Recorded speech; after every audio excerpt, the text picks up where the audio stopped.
The Legend of Jigong Chapter 51. So, okay, let's unpack this setup because it immediately throws us into the deep end of ancient bureaucracy and divine intervention. We are picking up the narrative thread on a morning after a deeply chaotic, violent night. To set the scene, we have a character named Yang Zetian. He is a retired official, and the text makes it fairly clear that he accrued his wealth and status through some deeply corrupt means during his tenure. Yeah, he's not a clean politician by any stretch. No. And the night before our story begins, that past caught up with him. He was targeted for assassination in his own home.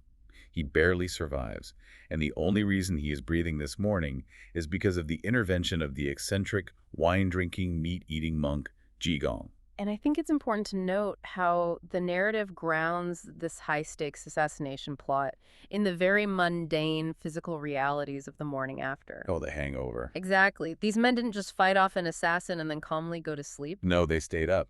Right. The text notes they stayed up drinking wine together until, quote, the rooster crowed 3 times. Which means they're just completely exhausted. Yeah, they're basically riding the sheer adrenaline of survival at this point.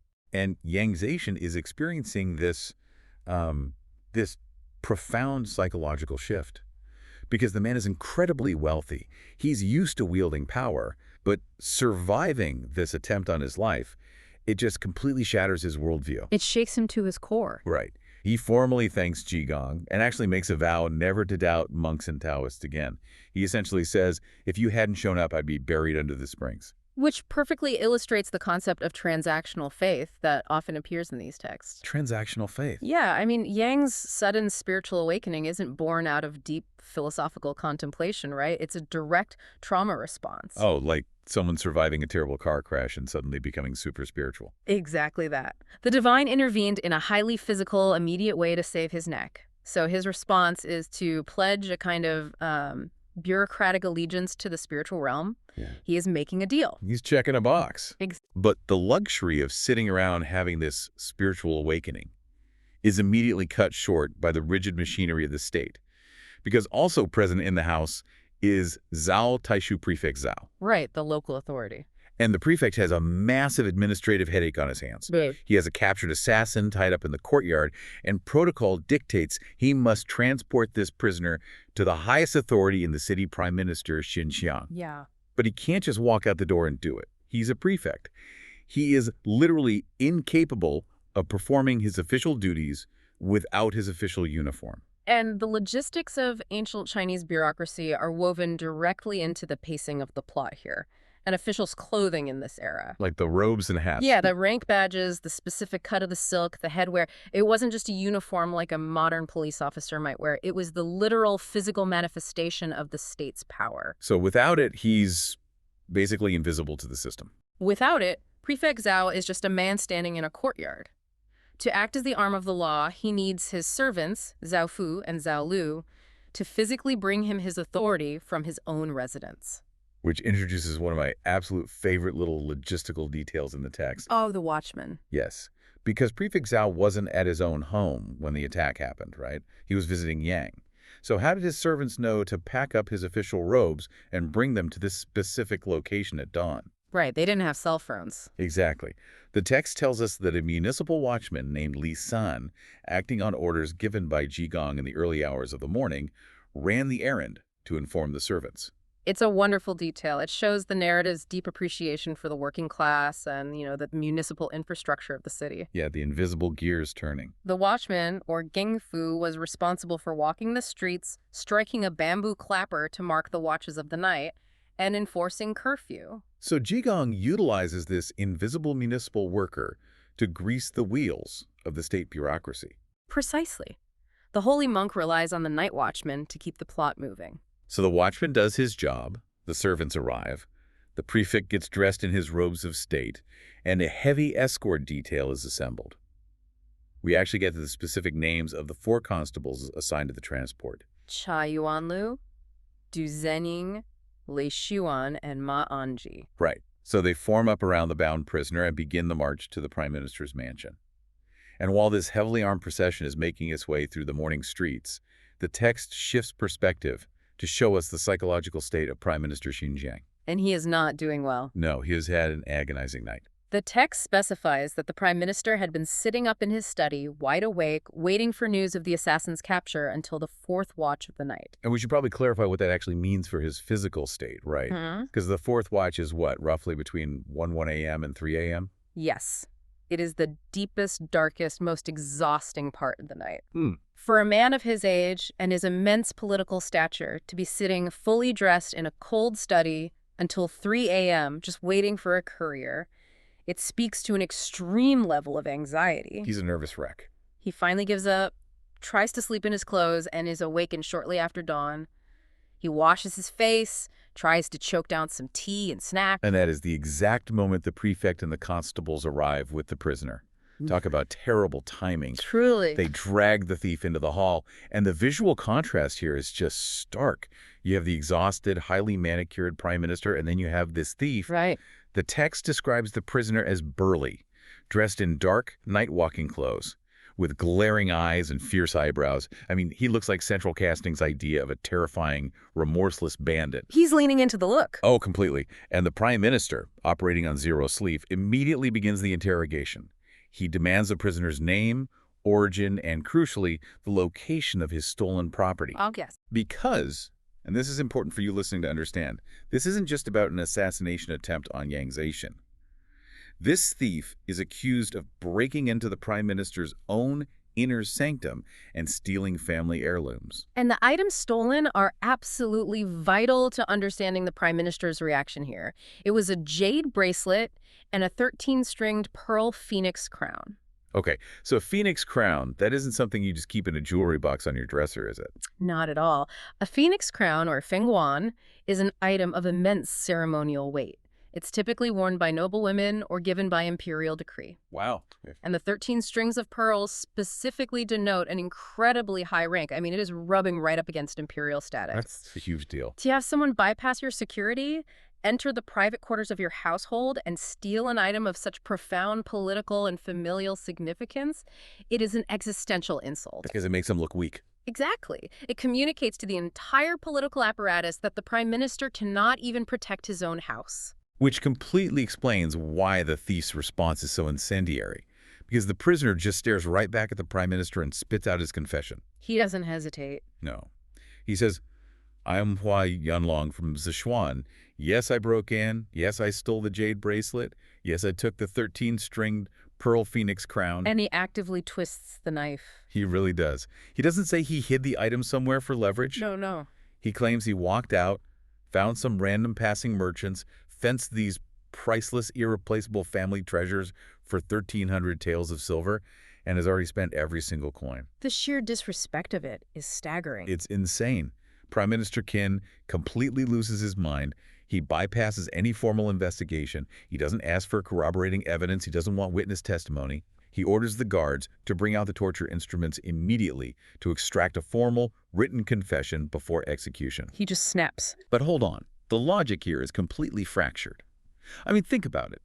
If you are a criminal who has just been dragged in front of the most powerful man in the city, why on earth would you instantly confess to the one crime that guarantees your agonizing death? Right. And then smugly brag that you pawned his family legacy for pocket change? It defies all self-preservation. It makes no sense. It makes absolutely no sense. Unless this guy is the most self-destructive criminal in history, he is clearly performing a role.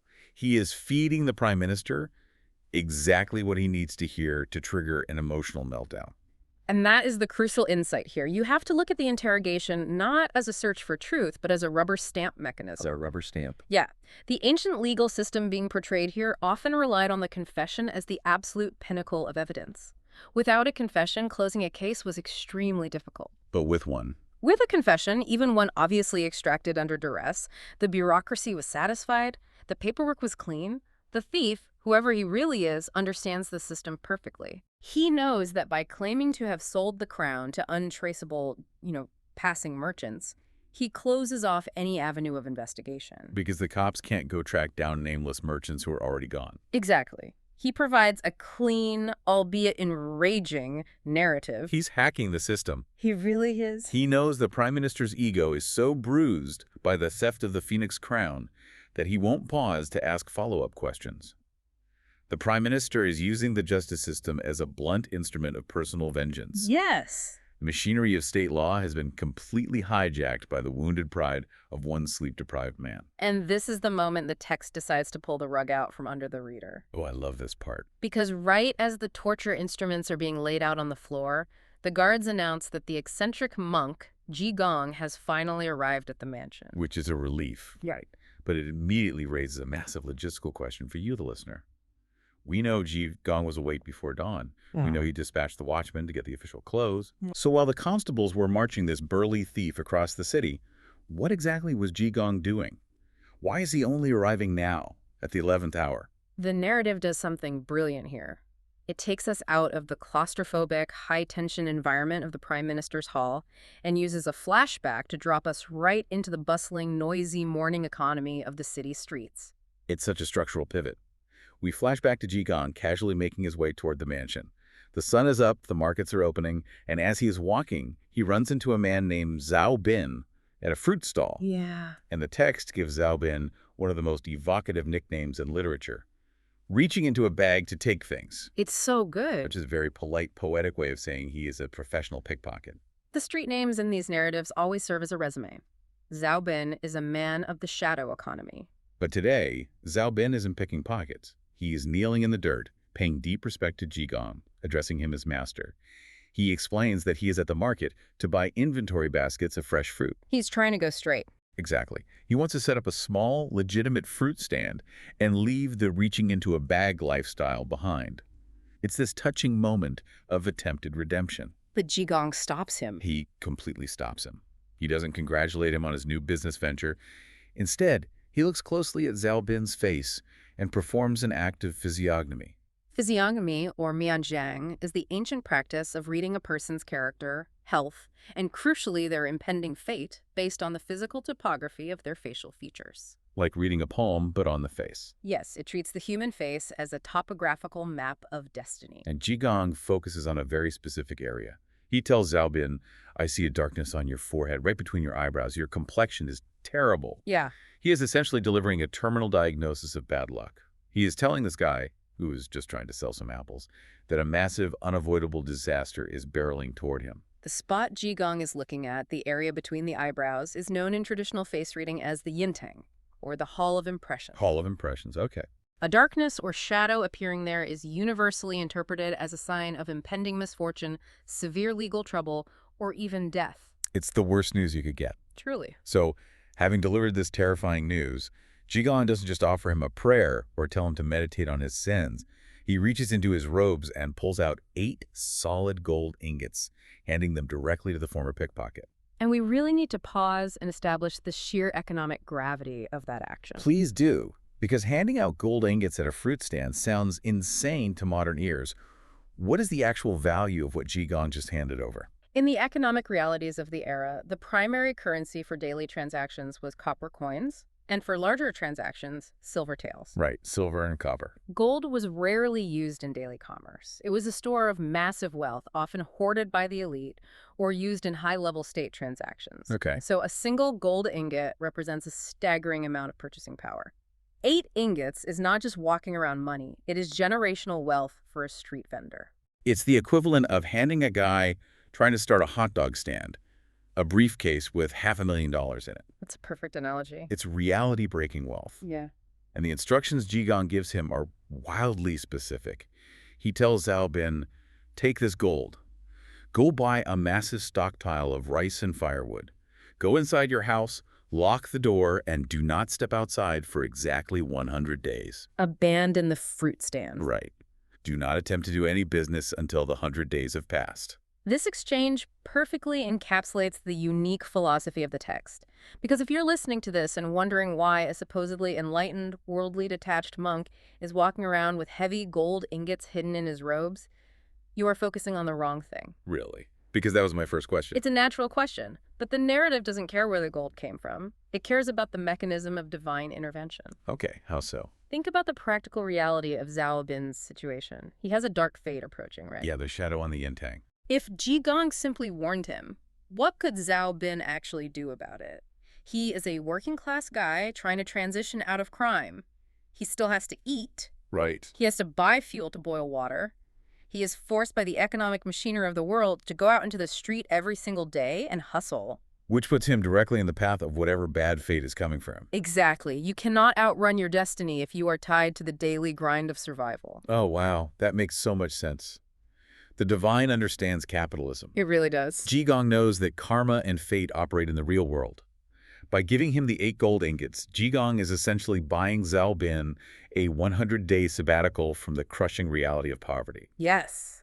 He is giving him the capital required to build a fortress of rice and firewood so he can safely bunker down and let the storm of his bad fate pass overhead. It is deeply pragmatic magic. It is the divine underwriting a man's living expenses so he can alter the fabric of his own destiny. That is just brilliant. So after completely changing the trajectory of this guy's life at the fruit stand, what do? They go to a tavern. They casually wander over to a nearby tavern and grab a quick drink. Just 2 guys having a morning beverage after fundamentally altering the cosmos. As one does. As one does. And And it's only after this drink that Jigong finally resumes his walk to the Prime Minister's mansion. Which brings us back to the present moment, right as the torture instruments are being laid out. The collision of these two scenes is just striking. You have Jigong arriving fresh from an act of quiet, highly effective divine intervention in the marketplace, stepping into the grand hall where the highest authority in the land is about to commit a brutal miscarriage of justice. It's such a tense moment. Jigong walks in, surveys the scene, listens to the burly thief stubbornly repeating his claim to be the great outlaw Yunlong. Fierce eyebrows and all. Yeah. And Jigong immediately dismantles the entire charade. And he doesn't use evidence. He doesn't pull out a witness statement or an alibi. He uses linguistic mockery. He uses the thief's chosen alias against him. Right. The name the thief claimed is Yunlong. The word Hua, in this context, sounds like the word for prosperity, splendor, or wealth. Yes. So Jigong leans in and says, do you really think just calling yourself Hua is going to make you rich? You're sitting here about to be beaten to death, and you don't even have the spine to use your real name. It is a moment of profound psychological piercing. Just as Jigong saw the darkness on Zhao Bin's forehead, he sees the performative layer of the thief's identity. He knows the man is acting. And the thief's reaction is incredible. All that glaring, all the fierce eyebrow acting, it just evaporates. Oof, gone. The text notes that the thief rolls his eyes, sighs, and essentially admits defeat. He looks at Jigong and says, "Monk, you are my absolute nemesis." I love that line. It's so good. He recognizes that the monk operates on a frequency that his simple deception cannot penetrate, so he breaks character. And when he breaks character, the floodgates open. He reveals a confession within a confession that fundamentally reframes the entire narrative we've heard so far. Because the thief confesses that his real name is not Yunlong. His name is Wang Tong, and he hails from Sichuan. And then he begins to explain why he broke into the Prime Minister's mansion and why he wanted to assassinate Yang Zation. And the backstory he provides is just devastating. It really is. It shifts the genre from a simple caper to a deep critique of systemic bureaucratic corruption. Right, because Wang Tong explains that he had a brother who worked as a low-level clerk in the city of Chengdu. And the high-ranking official overseeing Chengdu at the time was none other than Yang Zation, the very man Wang Tong tried to kill the night before. Yes, the guy who just had a spiritual awakening. Exactly. Wang Tong outlines how Yang was an absolute predator in office. Yang engineered a situation to frame Wang Tong's innocent brother over a missing sum of 200 taels of silver. Just 200 tael. Yeah. He used the power of his office to throw the brother in a brutal prison, where the conditions and the interrogations eventually killed him. It is the weaponization of the legal system. Yang Zation didn't have to murder the brother with his own hands. He just fed him into the bureaucratic meat grinder over a relatively putty amount of money. And Wang Tong only discovered this tragedy after the fact. By the time he returned to Chengdu, his brother was dead and buried, and Yang Zation had comfortably retired with his ill-gotten wealth, moving across the country to Linen to live out his golden years in luxury. So Wang Tong makes a decision. He abandons his life in Sichuan, travels across the empire to Linen, driven entirely by the singular goal of avenging his brother. He is hunting Yang. But the narrative complicates this revenge plot by introducing the variable of the real Yunlong.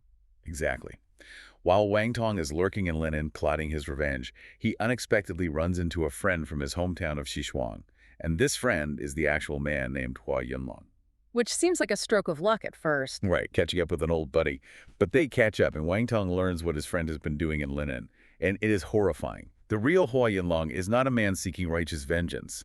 He is a predator. The text provides a litany of his recent actions, and we really need to look at the mechanism of these crimes to understand the contrast being set up here. Wang Tong lists them out for the stunned court.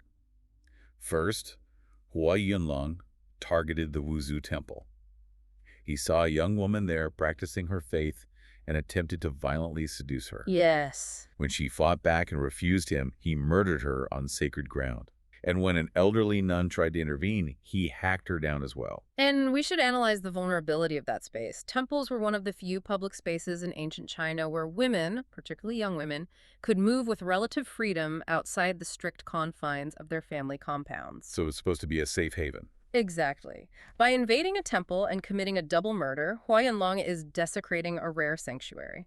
It shows a complete disregard for both religious authority and basic social contracts. It's pure chaotic sociopathy. But he doesn't stop there. Wang Tong continues the list. After the temple murders, Hua Yunlong goes out drinking at a place called the Taishan Building. He gets into a petty altercation with a local strongman known as the Net Street Tyrant, a guy named Qin Lu. And Hua Yunlong just murders him right in the street. Which demonstrates his physical dominance over the local shadow economy hierarchy. He easily dispenses with a neighborhood tyrant. And then, as the grand finale of his crime spree, the real Hua Yunlong scales the walls of the Prime Minister's heavily guarded mansion. He is the one who bypasses the watchman. He is the one who infiltrates the inner sanctum and steals the jade bracelet and the 13-string pearl phoenix crown. The ultimate insult. And just to rub salt in the wound, he physically writes a boastful poem on the wall of the mansion, claiming credit for the theft before vanishing into the night. It is an escalation of violence driven entirely by lust, ego, and greed. So, hearing this, Wang Tong realizes his friend is going to bring the entire wrath of the state down on his head. And Wang Tong's get captured. He decides to act as a decoy, falsely claiming to be Hua Yunlong, solely to give the real killer enough time to escape the city limits. Yes. But wait, stop right there. If you look at the structure of what is happening, Wang Tong is operating on a completely different moral axis than anyone else in this room. He is operating on the principles of Yi. Yes, a deep, almost fatalistic sense of brotherhood and outlaw loyalty. Right. If you are listening to this, you have to realize that Wang Tong is essentially the protagonist of his own tragic noir film. He really is. His brother was murdered by a corrupt state official. The state did nothing. So he steps outside the law to balance the scales. And then he is willing to endure torture and execution to protect a friend from his hometown, even though that friend is a literal monster. Yeah, it's intense. He is fiercely adhering to a shadow system of honor because the formal system of justice has proven to be entirely morally bankrupt. Which presents a profound philosophical challenge for the reader. The text forces us to place these two types of criminality side by side. How so? Well, on one hand, you have Wang Tong. His intended crime assassination is illegal, yes, but it is driven by familial piety. It is a desperate attempt to rectify a systemic injustice. Right, he's trying to fix what the state broke. Exactly. On the other hand, you have Hua Yunlong, who represents the chaotic collapse of all social contracts. He murders the innocent, he desecrates the sacred, and he steals the symbols of state power purely for self-aggrandizement. And sitting in the middle of all of this, holding the torture instruments, is the Prime Minister, The representative of the state. representing a state apparatus that is entirely blind to these nuances. The Prime Minister was ready to beat a confession out of the honorable outlaw, to execute him for the crimes of the sociopath, leaving the real danger free to roam the countryside. Which is terrifying. The formal system is fundamentally broken. It is a rubber stamp poised to hit the wrong piece of paper. Which is precisely why Jigong's intervention is so vital. Jigong acts as a psychological lie detector, completely bypassing the crude physical mechanisms of the state. He doesn't need the thumbscrews? No, he doesn't need thumbscrews because he understands human motivation. He unravels the knot of misplaced loyalty and exposes the truth without spilling a drop of blood. But exposing the truth creates an immediate, massive problem. The rubber stamp is put away, but the reality remains. There is an incredibly dangerous, heavily armed serial killer loose in the world with the Prime Minister's priceless heirlooms. Yes, the truth is out, but the danger isn't gone. Right. The philosophical debates in the Grand Hall suddenly had to translate into immediate tactical action. The narrative pivots from a courtroom drama to a high-stakes sting operation. It's the transition from uncovering the past to securing the future. Wang Tong, having confessed the truth, provides the actionable intelligence. He tells them that the real Hua Yunlong has fled the city and is currently laying low at a place called Qianjiku, specifically at the Tongshan Inn. He is waiting there, expecting Wang Tong to escape so they can travel back to Sichuan together. And the geography provides the trap. Qianjiaku is outside the immediate jurisdiction of the city walls. Prime Minister Qin is desperate to get this man. I mean, his pride is on the line, his heirlooms are gone, and a dangerous criminal is making a mockery of his security. So he turns to Jigong and asks him to lead the manhunt. And this is where the dynamic shifts entirely. It really does. Jigong agrees, but he doesn't just bow and walk out the door on a holy crusade. The eccentric, detached monk suddenly transforms into a hard-nosed, uncompromising labor negotiator. The demands he lays out are incredibly specific and deeply embedded in the economic realities of law enforcement in the period. It's amazing. Jigong stands before the prime minister and says, if I'm going to take these two constables, Chai Yuanlu and Du Zaning, out into the countryside to hunt a known killer, I need funding up front. Hazard pay. Exactly. He demands 200 taels of silver immediately to be given to the constables as a hazard pay reward just for taking the job. Then, he demands an additional 200 taels of silver explicitly earmarked for travel expenses and per diems. He is securing their financial stability before risking their physical safety. But he doesn't just want cash. He demands institutional backing. He tells the prime minister he needs the prefect to issue a formal sea-catching warrant. Ah, a Haibuen Shu. Haibuen Shu. Yes. It is a beautiful administrative term. It literally translates to a document for catching someone across the seas. Like a universal warrant. Exactly. It meant a statewide limitless warrant that commanded local authorities everywhere to assist the bearers. It gave the constable sweeping jurisdictional power. So he wants the money, the travel budget, and the absolute highest legal authority. The prime minister, desperate, agrees to all of it.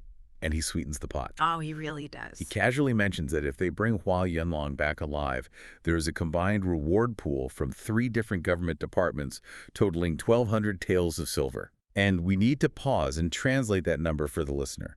We talked about the 8 gold ingots earlier. What does 1,200 taels of silver mean to a working-class constable? Well, a standard local official might make anywhere from 40 to 80 taels a year in official salary. Wow, okay. So 1,200 taels is a staggering, life-altering fortune. It is the kind of money that allows a constable to retire, buy vast tracts of land, and elevate his entire family's social class for generations. It is an astronomical incentive. It is essentially winning the lottery, provided you can survive the arrest. Right. Meanwhile, Wang Tong, the decoy, is transported to the Kantang County Jail. But Jigong secures an explicit order. Wang Tong is not to be interrogated or tortured. A very important detail. Yeah, he is to be kept safe and healthy, held in reserve until they can bring the real Hua Yunlong back for a face-to-face confrontation to clear the record. The state apparatus is finally being used correctly to hold the suspect securely without violence. But before the expeditionary force leaves the mansion, Jigong issues one final, crucial directive to the constables regarding their appearance. Oh, the disguises. He looks at Chai and Du in their official uniforms and tells them to strip. Yes. They cannot go to Qianjiaku looking like the police. Yeah. The text is highly specific about the disguise. They are ordered to dress as peasants. They must wear coarse white cloth clothing. They must secure their garments with cheap bone buttons. Right. And they must wear mismatched shoes. They have to look like ragged, impoverished laborers. But wait, why go to such extreme specific lengths? If you are a cop with a sea-catching warrant, why not ride out in full uniform to project power and intimidate the innkeeper into giving up the suspect? Because projecting power is the exact opposite of what is required when hunting an apex predator like Hua Yunlong. We really have to examine the visual culture of class in ancient China here. Okay, tell me more. Society was governed by strict sumptuary laws. The fabric you wore, the color, the type of clasp bit instantly broadcast your rank, your occupation, and your authority. So you couldn't just dress however you wanted? No, absolutely not. An official uniform, likely made of fine silk or high-quality dyed cotton with brass or intricate knot closures. It is a walking billboard of state power. It screams, the law has arrived. Exactly. And Hua Yunlong is an experienced paranoid killer waiting at an inn. He is watching the roads. The moment he sees the flash of an official uniform on the horizon, he will vanish into the mountains. He'd be gone in a second. By forcing the constables into coarse white hemp, the cheapest, most uncomfortable fabric available, and specifically noting the bone buttons instead of brass, Jigong is stripping them of their state identity. Bone buttons are like the ancient equivalent of wearing a name tag from a thrift store. Yes. And the mismatched shoes complete the psychological profile. It implies poverty, haste, and a lack of resources. Wow. A man in mismatched shoes is not a threat. He is a victim of circumstance. By donning this specific disguise, the constables become socially invisible. They step out of the rigid, elevated hierarchy of the state and submerge themselves in the muddy, chaotic reality of the lower classes. To catch the monster, they have to wade into the swamp. That is a brilliant tactical breakdown. They have the upfront silver in their pockets, they have the ultimate legal warrant hidden in their rags, and they look like absolute vagrants. The sting operation is a go. And this brings us to the final movement of the narrative. Yes, and it perfectly encapsulates the incredible, jarring tonal shifts of this entire text. It is a sequence where profound Buddhist philosophy crashes head-on into desperate, slapstick, greed-fueled action. The journey to Kenji-doku. They leave the bustling, claustrophobic city of linen and walk out into the open countryside. The text paints a gorgeous picture of the setting. It describes the scenery as peach red and willow green. It's beautiful. The weather is bright, the spring air is fresh. It is a pastoral paradise. And as they are walking along this beautiful road, Jigong, seemingly in an excellent mood, starts to sing. He breaks out into a loud melodic mountain song. The lyrics of this song serve as the thematic core of the entire deep dive. The text highlights several key lines that he sings out to the constables in the open air. Let's hear them. He sings, "A whole life of fame is 1,000 lifetimes of sin." He sings, "Even if you build 1,000 rooms, a body can't sleep on 2 beds." Powerful. And then he delivers this incredibly pointed line. "People lose their lives and families because of greed for wealth. Silkworms die early because of greed for food." Yeah. Let's unpack the philosophical weight of what he's putting out there into the universe. Jigong is articulating the fundamental tenets of Chan or Zen Buddhism regarding attachment and desire. The line about building 1,000 rooms perfectly illustrates the futility of material accumulation. Right. You can hoard all the wealth in the empire, you can build a sprawling palace, but your physical reality is still just one body requiring one bed. The surplus is an illusion that traps you. And what about the line about the silkworms? It is a devastating metaphor. A silkworm consumes mulberry leaves voraciously, right? Fattening itself up, driven by a biological greed for food. Yeah. But by getting fat and producing silk, it makes itself economically valuable to humans, who then boil the cocoon, killing the worm, to harvest the silk. The greed for food is the exact mechanism of its own destruction. Oh, that's dark. Jigong is warning that human greed for wealth operates the exact same way. It spins a cocoon of luxury that eventually suffocates and destroys the soul. It is a beautiful, serene meditation on letting go of the red dust of worldly desires. He is literally singing about the spiritual poison of greed while walking through a springtime paradise. The vibe is incredibly peaceful. And then the text delivers the ultimate punchline. The comedic timing is impeccable. The collision of the sacred and the profane. Literally, the second Jigong finishes singing this profound, haunting lyric about how greed destroys a man's life, he turns to the 2 constables trudging alongside him in their itchy clothes and casually mentions a logistical detail. Just as an aside. He says, "Oh, by the way, I should probably mention, that murderer we are tracking, Yunlong, he is currently in the forest just ahead of us, and he is in the process of hanging himself from a tree. He drops that in. And, if he successfully chokes to death, we can't formally arrest him." He drops the most urgent, high-stakes information into the conversation as an afterthought. And the reaction from the constables is instantaneous. Constable Chai's brain does the math in a microsecond.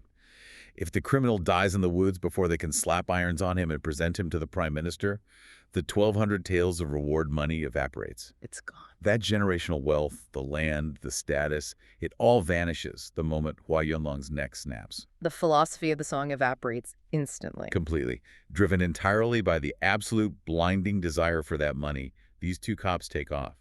The text says they sprint 5 to 6 li, For context, that is roughly 2.5 to 3 kilometers. They are running nearly 2 miles. 2 miles. Through dense woods, wearing heavy, coarse peasant clothing and mismatched shoes. They are sweating profusely, their lungs are burning, they are gasping for air, crashing through the brush. They finally break into a clearing, and they see it. They find a man hanging by his neck from a crooked tree. Yeah. And desperate to protect his investment, Constable Chai doesn't pause to assess the situation. He physically tackles the hanging man, bringing him crashing to the ground, snapping the rope, saving the man's life. Incredible. He saves a sociopathic murderer simply to ensure that the criminal stays breathing long enough to face the formal justice system and trigger the payout. The visual contrast is stunning. It's like a smash cut in a film. You transition instantly from a serene monk singing beautifully under the peach trees about the spiritual rot of material wealth directly to a cop sprinting a marathon, sweating and panicking, entirely driven by the exact greed the monk was just singing about, tackling a strangling man out of a tree. It's so cinematic. But wait, if you look at the mechanics of this scene, Jigong orchestrates this entire sequence, doesn't he? He absolutely does. He timed the revelation perfectly. Which is incredibly dark, because it means Jigong is actively using the constable's greed. The precise human failing he just spent a whole song denouncing as a tool. Yes. He weaponizes their greed to save a life. It is the absolute pinnacle of the story's brilliant irony, and it reveals the profound sophistication of the text's worldview. If you analyze the climax, you see how the narrative uses base human flaws to enact divine or karmic justice. Okay. Think about the psychological state of the constables sprinting through the woods. Are they running because they are outraged by the murder of the young woman at the temple? No. Are they gasping for air because they want to avenge the elderly nun? Or because they respect the sanctity of the Prime Minister's heirloom? Not at all. They don't care about the victims. They care about the 1,200 taels of silver. That pile of cash is their singular motivation. Yet, if they weren't greedy, they wouldn't have sprinted those 3 kilometers. So in this deeply flawed world, greed isn't just a sin. It is a functional component of the justice system. Yeah. It's a feature, not a bug. Precisely. Look at the imagery of the song versus the physical reality of the ending. The song espouses high ideals, letting go of the world, finding peace, avoiding the fate of the silkworm. Yeah. But the physical reality of the world is a desperate man hanging from a crooked tree and a greedy, sweating cop tackling him to the dirt. The reality is messy. The genius of the source material is that it does not condemn the constables for not being holy. It doesn't judge them for ignoring the song. It accepts their base, messy human nature, and it demonstrates how a truly enlightened being, like Jigong, can harness that imperfection for the greater good. He doesn't lecture the constables to make them perfect. He just points their greed in the right direction and lets it do the heavy lifting. It is a breathtakingly realistic view of human motivation, disguised as a mystical romp. It really is.